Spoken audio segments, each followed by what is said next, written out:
about to leave, already packing. Come with me, I'm not really asking. We'll get away to a place where we don't know. About to see the world in action, what we can be, life with no distractions. We'll get away, this is what we waited for. Take my hand, we'll make it somehow. We can't miss out. I'm done living life with the lights out, die with my own doubts. Be free with me. Let's be free with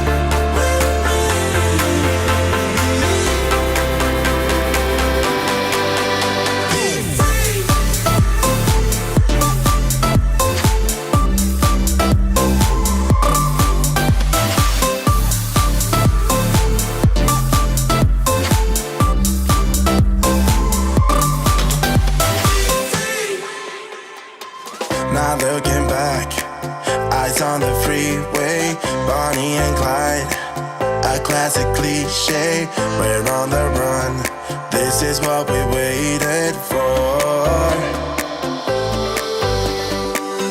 Take my hand, we'll make it somehow. We can't miss out.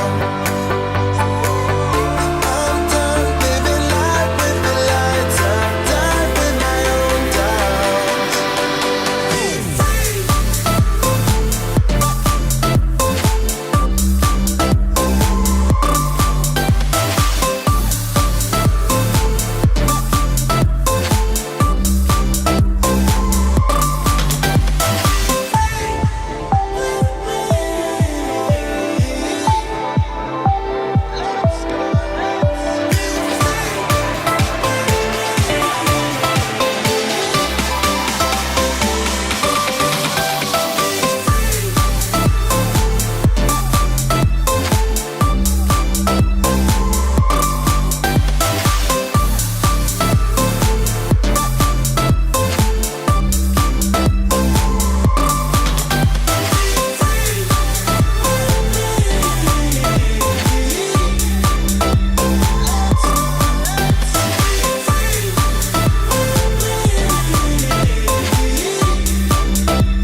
Good evening, everybody. John here from Tutor to You, welcoming you along to another of our live streams for A-Level Economics. Tonight we're doing the second of our little short series of topics that we know are being covered in the exams that are coming up in the next few months because the awarding bodies have told us so through their advanced information sheets that they've published on their website. So we're going to be talking tonight about wage determination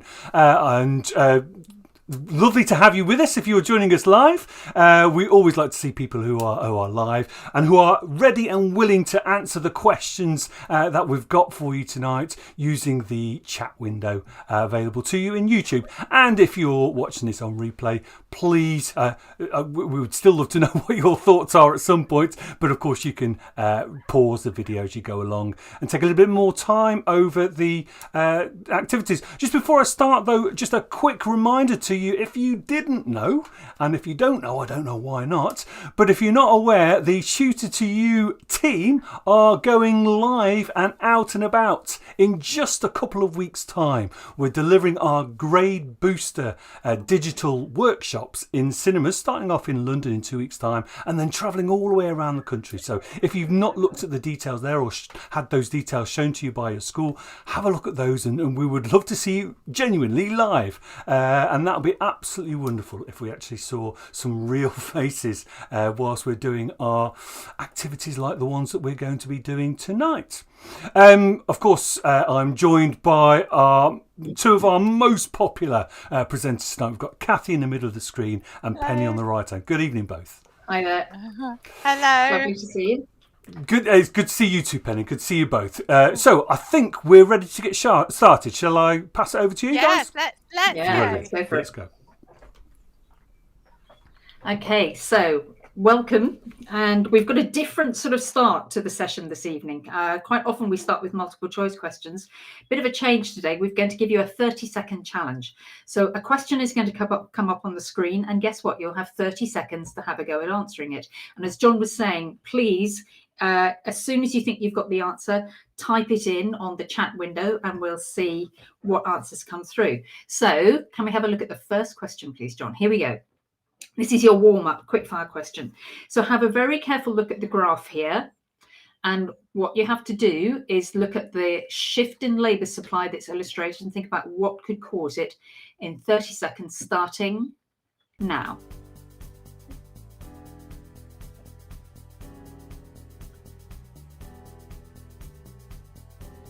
So as soon as you think you might have the answer to this one, please type it in on the chat window.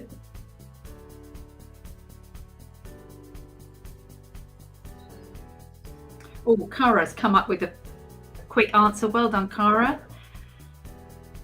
Anybody else? Just a few seconds to go. And Harry's adding another suggestion. Good suggestion so far.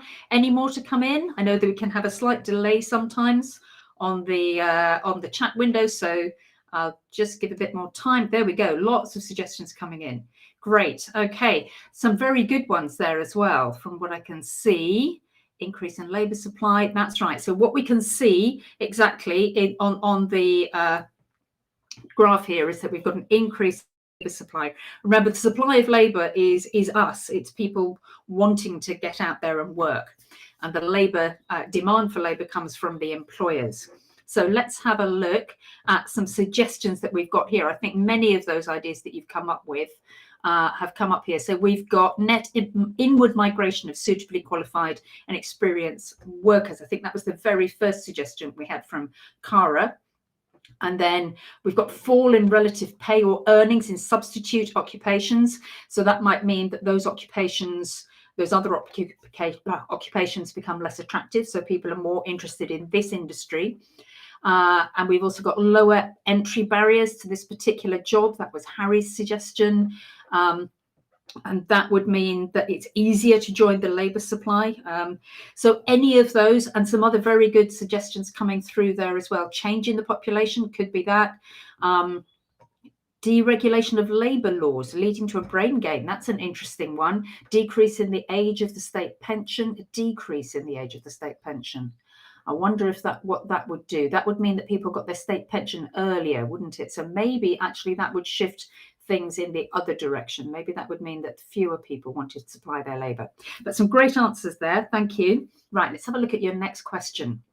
Okay, now we're going to give you a calculation, and this time you're going to have a minute to think about the answer. I think that's the way the timer works on this. So different type of question. Remember that 20% of your marks in the exams in the summer are going to come from those quantitative skills. So it's a good opportunity to practice. So we've got the nominal wage of a bricklayer is £500 a week. The consumer price index is 100. In 2021, the following year, the nominal wages of the bricklayer rises to 550 per week and the price index rises to 103. What's the real wage of the bricklayer? Oh, let's have some answers coming through as soon as you can, and start your timer.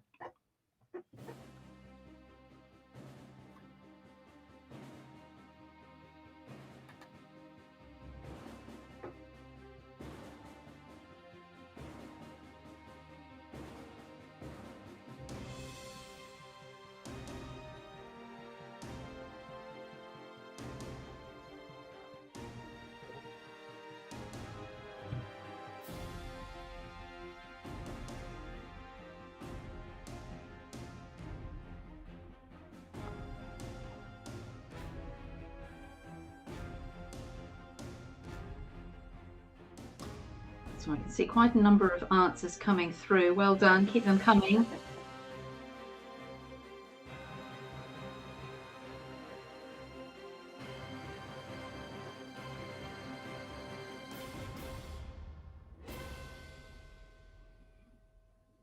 Well done. Lots of you got your answers in before the minute was up there.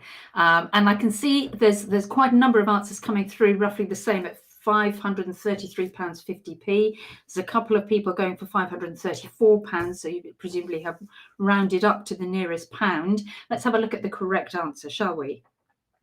Okay, there you go, £533.98. So how are you doing this? You're looking to find the purchasing power of that new wage of £550. So in order to calculate that, you take that nominal wage of £550, multiply it or divide it by the price index and multiply the answer by 100. So we've got 550 times 100 divided by 103, and that's going to give you £533.98. So well done if you got that right. And let's hand you over to Kathy now and start to think about some connections. Right, excellent, and really good to see so many people get that calculation question right. I'm sure you'll agree with me, Penny. You do not want to drop these easy marks from that. Absolutely Right. right. Yeah, have to practice them. It is, yeah. So I've got a couple of connection spinner tasks. So if you've seen these before, you will know that in just a moment, John's going to put up on the screen some possible things we want you to give us an example of. And the connection spinner is going to choose these at random. So shall we spin it for the first time, John? Let's see what it comes up with. Oh, there we go. So what I'd like you to do, add these to the chat just as soon as you think of them. Can you give me an example of a factor that wage differentials in a labour market? So this really common question. So it's really good to have some ideas in your head. So straight away, I can see skills coming up on the chat. Marginal revenue product, yes. The minimum wage, regional differences. My goodness me, the chat is on fire this evening. People are doing so well. Qualifications, age, just give you a little while longer. Relative supply of labour in different markets, yes.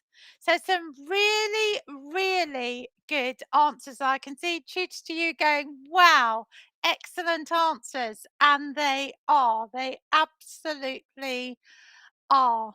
Someone saying occupational differences. Yes, the relevant factors vary hugely by occupation. John, shall we reveal our answers then? So the first thing we've got then are these compensating factors. So for example, if there is particular risk taking about your job, if it's particularly dangerous, unpleasant, or equally if it's very vocational. People will often accept a lower wage for doing something they really want to do or that they think is very well regarded. Skill levels, so lots of you said that. How productive people are, so linking directly to their marginal revenue product. So how much does each individual worker add to the revenue of the firm in question? And of course, are people members of trade unions? So is trade union density high in this industry? Not on the list here. Is there a monopsony employer, for instance? That tends to make a difference as well. So really, really good answers here. John, I think we're going to have one more spin of the connection spinner. Slowing down. Okay. So what we'd like you to do this time is to give an example of a group more likely to, I would probably say, experience discrimination in a labour market. So discrimination is illegal, of course, but sadly it doesn't mean that it doesn't happen? Which groups do we think are perhaps more likely on average to experience discrimination? Someone's saying ethnic groups, someone's saying women, someone's saying those in informal markets. Yes, people with disabilities. Women footballers, says someone. Young people, yes. Can be young or older people, I would say. Low skilled workers. So some really good examples here. John, would you like to put up the thoughts we had on this? So gender, ethnicity, age, sometimes social background. So again, really, really good answers from the chat. Penny, my goodness me, the chat knows a lot about labour market economics, don't they? So I believe it's back They to do, you don't now, they? They've been Penny. doing some good work. Yes, It's a absolutely. multiple choice, We are isn't going it? back to the multiple choice questions now. And the first one here, Kathy and I were just saying a moment ago how important it is to practice those quantitative skills. So here's another opportunity for you to do that, okay? But in the context of the labour market. So you've got the question, an employer currently employs 70 workers. So, it's kind of medium-sized business. Each worker is paid the same wage rate. And initially the wage rate paid is £15 an hour. In order to attract an additional worker, the employer must raise the wage rate to £15.50 an hour. So what's the hourly marginal cost of employing the 71st worker? Okay, remember, you need to have a think about some of the technical terms, the key terms that are in the question there. And as soon as you think you have calculated the hourly marginal cost of that last worker, and you can work out which of the answers A, B, C, or D is correct, you can type it into the chat window. So you just need to type in one letter this time. So we've got a couple of answers coming through, different ones. So it's always good to see people with different ideas. What do you think, the rest of you? What's the hourly marginal cost of the firm taking on that 71st worker? Okay, I can't see any A's and B's yet. I can see lots of C's and D's. So obviously those are the two that you're going for. Quite a big difference between answers C and D. Let's have a look at what's the correct one, please, John. It's D. So well done if you worked out that it was D. And let's just work through why that's D and why it's not C. Because, of course, we can see that the wage rate being paid to each worker has gone up by 50 pence. But in order to employ that extra worker, that higher wage rate has to be paid to all of the 70 workers who were already there. So instead of them earning £15 an hour, they've suddenly now started earning £15.50 per hour. So that's great for them.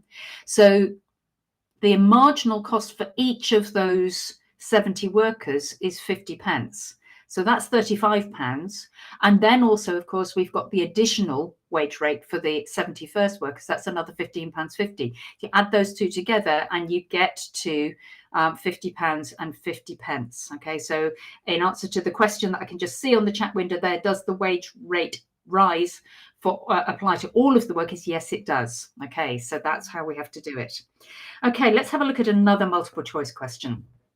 A written one this time, or wordy one. Which of the following policies is likely to reduce the unemployment trap? So think about what the unemployment trap means.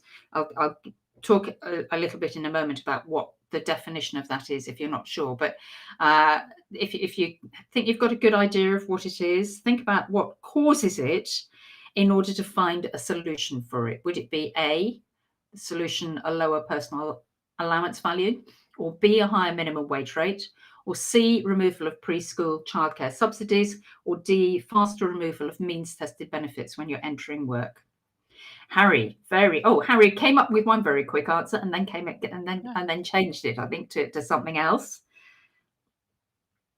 Okay, so this time, last question, we were looking at C's and D's. This time, A's and B's are coming through so far. Anybody else want to come in? Let's give you a moment to have a think about it. Read through all 4 of them. Think about what's going to solve that problem of the unemployment trap. And I would say the majority of you are saying B. Let's have a look at the correct answer, please, John. And it is indeed, it's B. So those of you who started with A and then changed to B, well done. Okay, so the definition of the unemployment trap, or what it means, is it's when the combined effects of a country's tax and the welfare system, in addition to the costs of going to work, the extra work-related costs. So that would be things like travel to and from work, childcare while you're in work. What those add up to is making it financially unattractive to accept a job offer. So the fact that, when you take a job, you've got to pay these extra costs that maybe you weren't having to meet before. And also you start paying perhaps a bit more tax. And there is a very significant impact if you start earning on the reduction in your welfare benefits. So that all of those factors combined can make it actually financially unattractive or even unrealistic to accept a job offer. So that's what we mean by the unemployment trap. So what's going to solve that? Well, if you have a lower personal allowance value, that means that the amount of tax, the income tax that you're paying, would actually increase. So that's going to worsen it rather than solve it. If you subsidies for preschool childcare, that's going to make it more difficult for working parents to accept a job because they're going to have to pay for childcare. And likewise, if you remove those means tested benefits, welfare benefits, when you start work more quickly at a faster rate, then again, that's going to make the unemployment trap worse rather than better. So the higher minimum wage rate, which means that you'll get a better reward for supplying your labour, is going to be the one that might solve it. So well done if you got that. Okay, here's another one for you. So this time we're thinking about a maximum wage.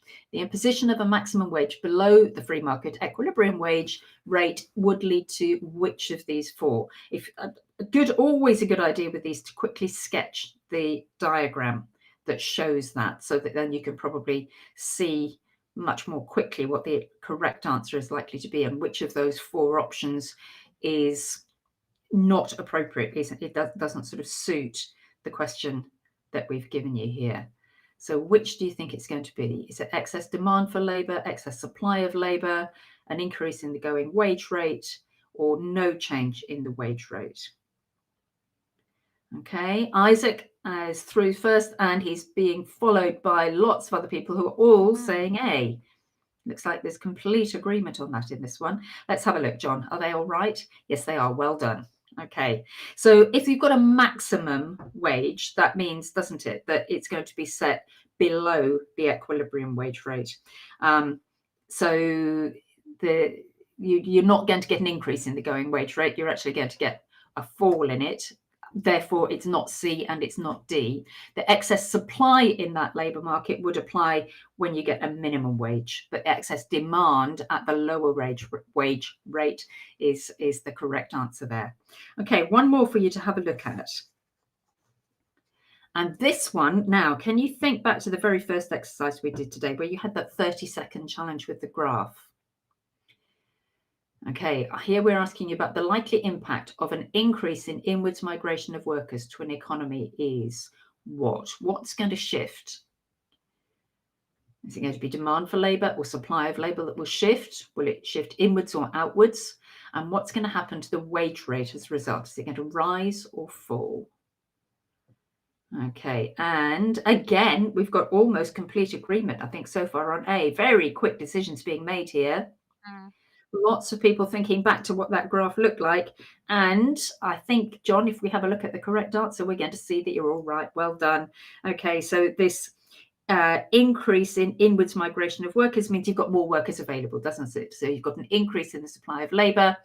And because of that outward shift in the supply of labour curve, that new equilibrium is a fall in the wage rate. Really well done, especially if you've got all 4 of those. So some very tricky questions there. So I'm going to hand you back to Kathy now for some bubbles. Excellent. And just amazing answers again. So, Penny, the last live stream I did with you, the chat was amazing in Yeah. using information they got earlier on in the session to help them answer Yes. questions.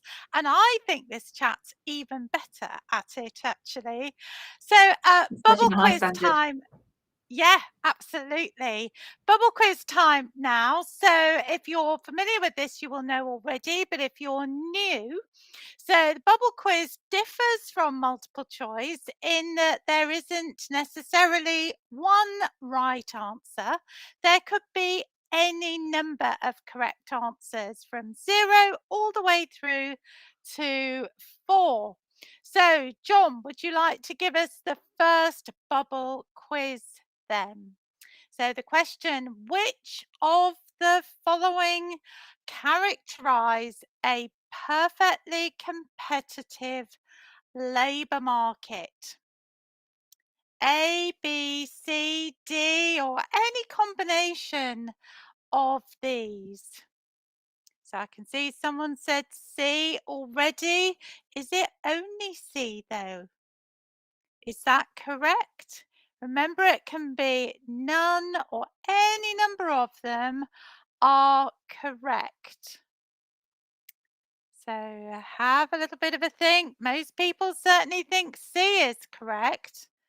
What about the others? What about A or B or D? I've got B and C now. A? No takers for A? Let's give you a little bit longer, just a couple more seconds to put the answer up. Which of the following characterizes a perfectly competitive labour market? John, would you like to give us the answer?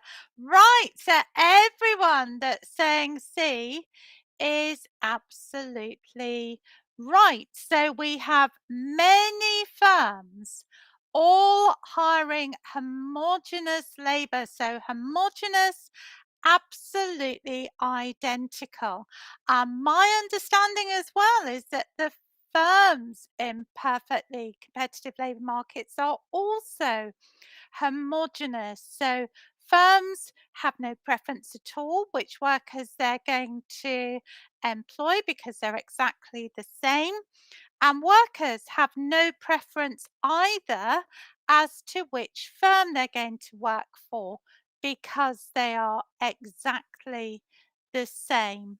So A, of course, is wrong. It's not a small pool of workers. It's a large pool of workers and they are homogenous. They are identical. B is wrong. It's not imperfect information. It's perfect information. And D, of course, is wrong. These firms are not wage setters, they are wage takers at the prevailing wage rate. Now, going back to one of the earlier questions, a question on wage differentials. In perfect competition, the perfectly competitive labour market, people will be paid exactly the same. So, one of the things I always tell my students is if you're trying to explain wage differentials, then the assumptions of perfect competition are not holding in some way. And that's quite a good structure to give yourself when you're trying to make explanations of wage differentials, even in quite competitive markets, if they're not perfectly competitive. Okay, John, let's see the next one then. Which of the following is a determinant of the wage elasticity of demand for labour? Now, sometimes this is something people find quite tricky. So let's see how we're going to get on. Same thing. Any number of these could be correct. The wage elasticity of demand for labour. Which one of these are determinants? Let's have a look. A, C, and D. It's come in from Harry very quickly. Let's see whether other people agree. So I've got B now, just B. C and D, so there's quite a lot of disagreement here. Wage elasticity, certainly in my experience, can cause a little bit of bother for students. A and C now. Let's give you a couple of seconds more. Another A, C, and D. Gosh, I think this is the most disagreement that we've had. John, would you like to reveal the correct answers? So if you said A, C, and D, so I'm just glancing super quickly. Harry and Alex, I can see, said that. These are the right answers. So first of all, the degree to which capital can be substituted for labour. So if it's really easy to do that, then any increase in the wage is going to have quite a big impact on the demand for labour. Now, B is a determinant of wage elasticity, but it's wage elasticity of supply. C is correct. Because if labour costs are just a small proportion of production costs, then when wages increase, it's not going to have that much impact on the quantity of labour demanded. And if they're a large proportion, it's obviously going to have a much bigger effect. And D is correct as well. Really important to remember that. Remember that labour is a derived demand. So if the wage goes up, the price of the good itself is likely to go up. So what's happening to demand in the product market is going to feed back into the labour market. So super well done if you got that right. I think we've got one more bubble quiz coming up. Right now, have I given the game away on the previous one? Let's see. Which of the following is a determinant of the wage elasticity of supply of labour this time? So which of these do you think are the correct answer? A, B, C, and or D. Answers on the chat as soon as you think you know which it might be. A, B, and D I've got from Harry. Let's see whether other people agree. Harry's got a pretty good track record on all of this from my recollection of the answers coming in. A, B, and D. A and D. Give you just a few seconds more. Another A, B, and D. A, B, and D seems to be the thing. John, are they right saying A, B, and D? Yes, absolutely. And if you remember from the previous question, C, that's a determinant of the wage elasticity of demand for labour. B could have been in the previous one. Actually, almost always, if not always, elasticities increase over time. They become more elastic. Right, I'm going to hand back to Penny now for our higher or lower activity. Great, thank you, Kathy. And what we've been doing with the questions in the bubble quiz there and the multiple choice questions, we've been really drilling down into your knowledge about wage differentials and labour markets. And what we're seeing is that your knowledge is very good. So now what we're going to do is sprinkle some sort of extra stardust on that and test out your context knowledge about wage differentials. So here we're going to be looking at the ratio between the wages or earnings of the CEO of companies and the average worker pay in in countries, start again, sorry, average worker pay in companies in the same country.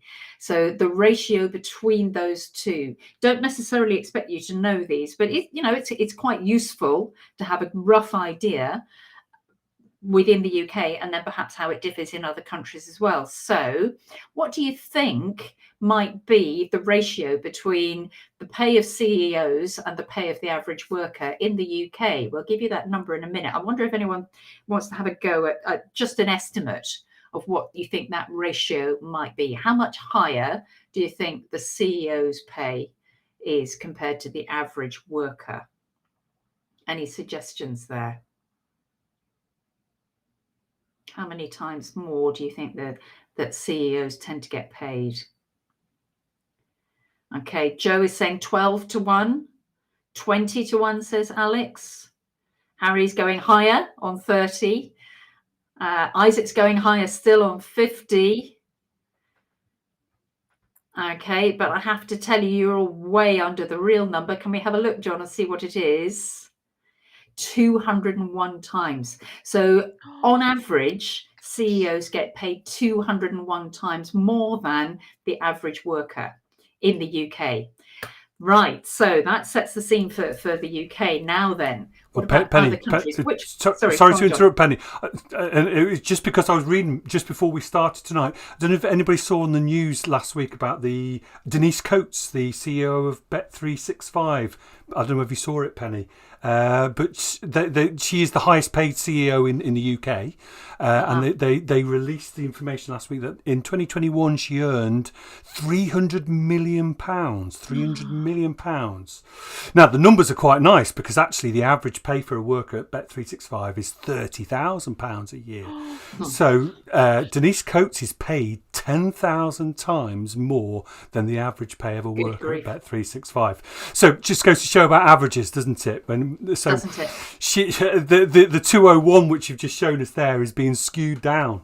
Somebody somewhere must be doing quite well at it, or close to it. Yeah. Oh my word! Wow, what a difference. Okay, so this is really, there's lots of anecdotal evidence you can use here. What do you think is the case in India? Do you reckon that ratio is higher or lower than 201 in India?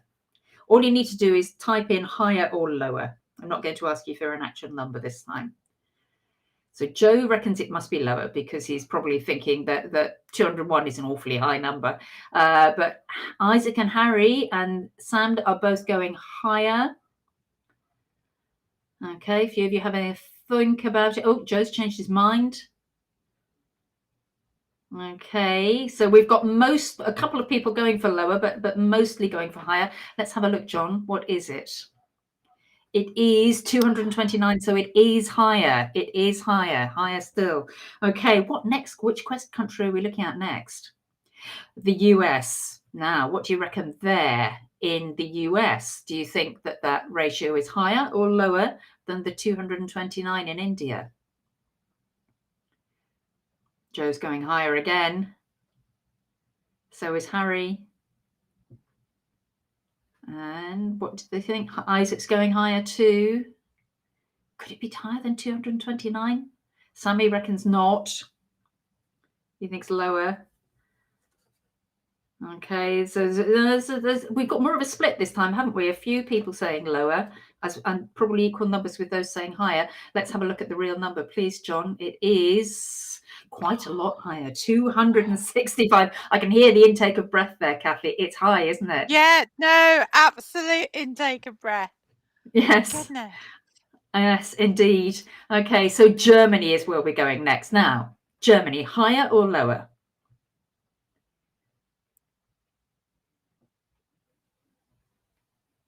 What do you reckon? Is Germany going to be a higher or lower ratio still than in the US? Harry's coming with lower. Quite a few people, I think, saying lower this time as well. Can't see anyone saying higher yet. Kathy, would you be inclined to agree with them, do you think? I would say lower, but yeah, I think lower. Yeah, okay, let's have a look, shall we? What's the number? It is much lower. Yes, 136. So Much that's the lower. lowest number we've had so far. Okay, one more country to go, and this one I is mean, how Switzerland. ridiculous, Penny, that we describe 136 Yes. as much lower. I mean, it Yeah, is in relative terms, obviously, but but it's still pretty extreme, isn't it? yes. Okay, so for Switzerland, are we going to go higher or lower? First couple of people are suggesting higher, but then we've got a lower as well. So yeah, a pretty even split here. I'm thinking average worker pay might be higher in Switzerland, though. I don't know. Yeah, could Because be, this is couldn't a it? ratio. It's the If we think, ratio, well, isn't yeah, it? exactly, exactly. And of course, if we look at their GDP per capita, then it probably is higher. But what about that ratio of the Mm, pay? mm. Okay, I reckon those people coming in on the chat window are pretty evenly split on this. Let's see what the correct number is. It is, okay, it's 152. And so it's a bit higher than Germany's, but it's lower than many of the others that were, the UK, India, and the US that we've got there on the board. So, there's a little bit of information there that you might be able to use, possibly if you've got an essay about wage differentials. And a very interesting point that Bezo has just made on the chat window there, saying it's a good thing, though, they're paid that much because of the value they give to the company. Okay, so yes, let's, if you think about the theory of marginal revenue product of labor, if the company feels that they're worth that much, arguably maybe they're worth it. You've got a judgment to be made there, haven't you? Okay, some interesting economic arguments. Kathy, let's Oh, have a look at some more just economic arguments. absolutely fascinating figures there. I think that's the most interesting, higher or lower, we have ever had. Right, the last activity then, before we get to the shot in the dark activity that we all love and look forward to, an on balance task. Now, so what you've got to do is to give one argument in favour of and one argument against a government enforced pay ceiling for executives.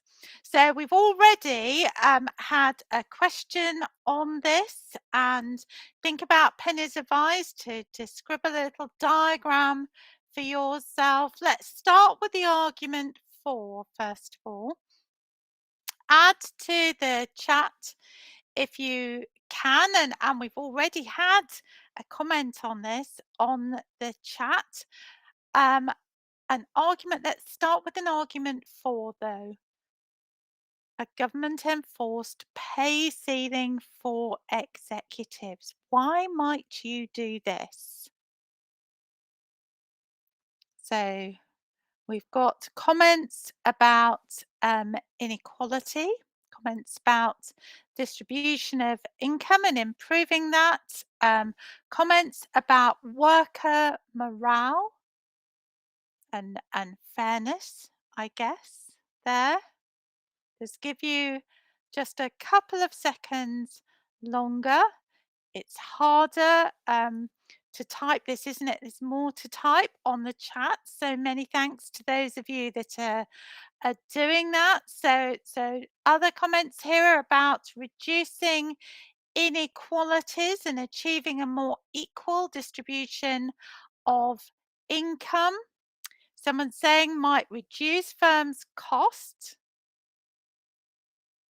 That's obviously going to have implications on production, possibly encourage more investment.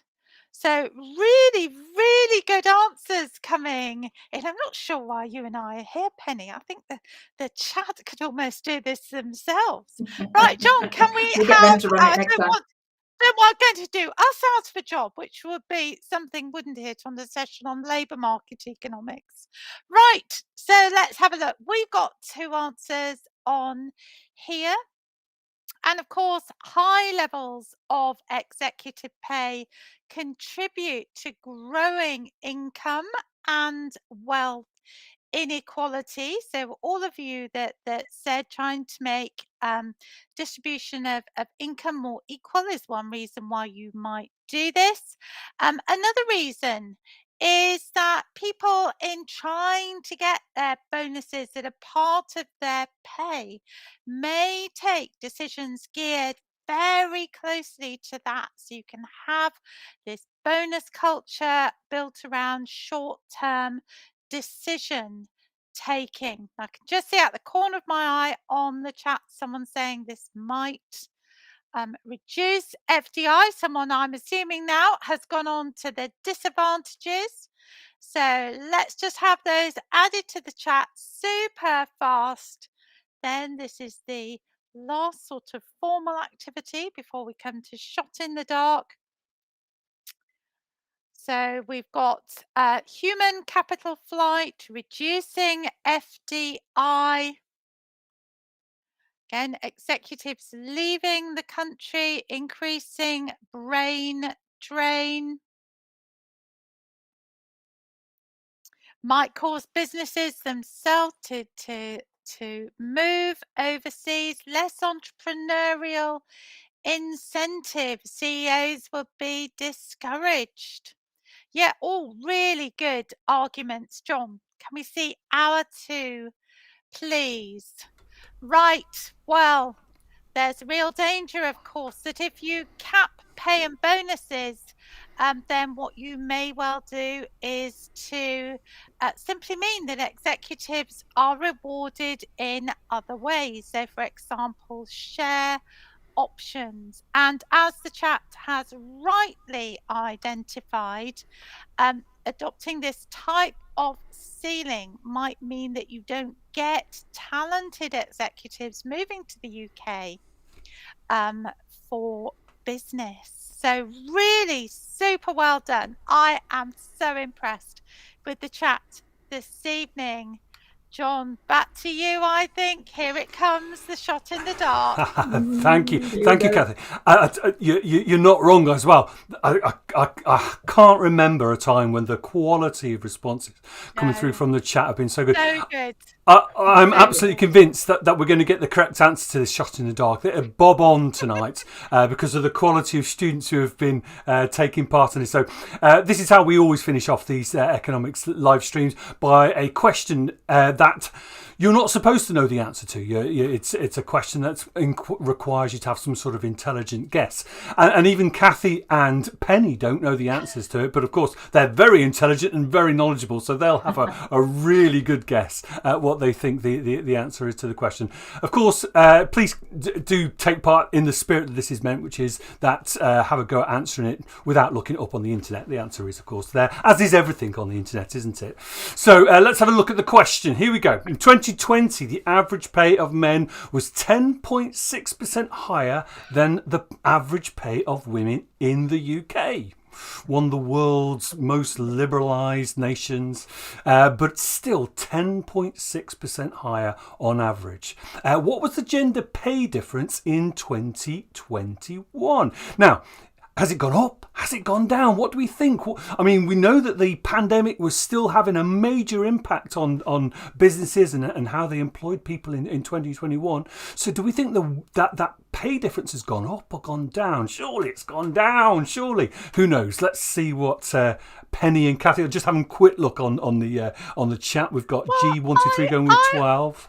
Go for it, thought Kathy. they didn't collect numbers. I thought they didn't collect numbers in 2021. Obviously, I'm wrong on that then. Well, and these are numbers collected by the ONS, and who better than the ONS for collecting numbers? That is their job. So there we go, But Kathy. Firms were not required to report, were they? So I'm guessing they're making their judgment based upon the pieces of information that they had. That they have got. So what do you think, Kathy? I am guessing. I don't think it changed very much. Okay. I think it increased slightly. Okay. I'm going to go for 10.8. 10.8. That's very close to that number. So Kathy thinks that the gender pay gap got worse during 2021. Just quick looking at the what's going on in the chat. Actually, we're about half and half. Some people saying it's going up and some people saying it's going down. But many of them sticking to a very similar number. Penny, what do you think? I think it went up because I think there's lots of evidence that through the pandemic, women's work suffered more than men's work in terms of pay and opportunities and so on. So I'm going to go for a bigger gap than you, Kathy. I'm going to go for, let's say, 14%. That is the bigger one, yes. 14. Here we go then. Let's have a look at the answer. 11.9. So probably Kathy's just closer there in terms of what's here in the Tutor 2 house. I think I was just trying to note down what was coming through the chat window. AKS, I don't know if that's how you pronounce their nickname. AKS came in with 11.8, so they were very, very close. I did say we'd have somebody who would get close tonight. Brilliant stuff. Wow, fantastic stuff. We'll keep saying it, but what an evening. What fantastic responses from the students, both to the simpler ones in terms of multi-choice and just simple answers, and then the longer ones where we required you to put some stuff into the chat window. Absolutely wonderful. If you've enjoyed tonight's session, please do give us a thumbs up on YouTube. That helps other people know about the availability of sessions like this one. We'll have another session next week as well, so we're looking at a different topic next week, and we'll have one more before the Easter break. Just a reminder, as I said right back at the beginning of the session, we're out and about live. Tutor 2 are out and about, so various members of the team who have been delivering these live streams will be in cinemas somewhere near you over the next few weeks, so we would love to see you, and I'll mention that again next week. Don't forget, of course, as always, you can download the presentation that we've been using to do. As soon as I've pressed the finish button in 1 or 2 moments more, it'll be available for you to download.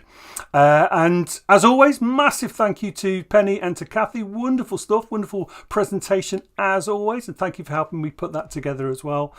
Big thank you to all those of you who've taken part, and we'll see you all again very, very soon. Sorry about that. Bye everybody. All right, bye. Goodbye.